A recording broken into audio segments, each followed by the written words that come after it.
కనీసం దండం పెడితే నమస్కారం పెట్టినటువంటి సంస్కారం ఈ ప్రధానమంత్రి నరేంద్ర మోడీ గారిది. అది ఈయన అహంకారం. భార్యనే చూసుకునేవాడు దేశాన్ని ఏం చూసుకుంటాడు, కుటుంబాన్ని చూసుకునేవాడు దేశాన్ని ఏం చూసుకుంటానని అడిగాడు ప్రధానమంత్రి. నేనేదో వాచ్మ్యాన్ అంటాడు, ఈయన వాచ్మ్యాన్ కాదు, దగాకోరుగా తయారయ్యాడు. నరేంద్ర మోడీ కరుడుగట్టిన ఉగ్రవాది, మంచివాడు కాదు. నరేంద్ర మోడీ ఈ దేశం ఉండడానికి అర్హత లేదు.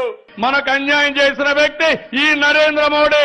ఆంధ్రప్రదేశ్ రాష్ట్రంలో బీజేపీ లేదు, మనతో పొత్తు పెట్టుకున్నా గెలిచారు. వాళ్ళతో పొత్తు పెట్టుకోకపోతే ఇంకో 5 సీట్లు ఎక్కువ వచ్చేటి మనకు. నాకంటే మొన్న వచ్చాడు రాజకీయాలకి నరేంద్ర మోడీ, నా కథలు నేర్పిస్తున్నాడు. ఉందా సిగ్గుందా ఆయనకు?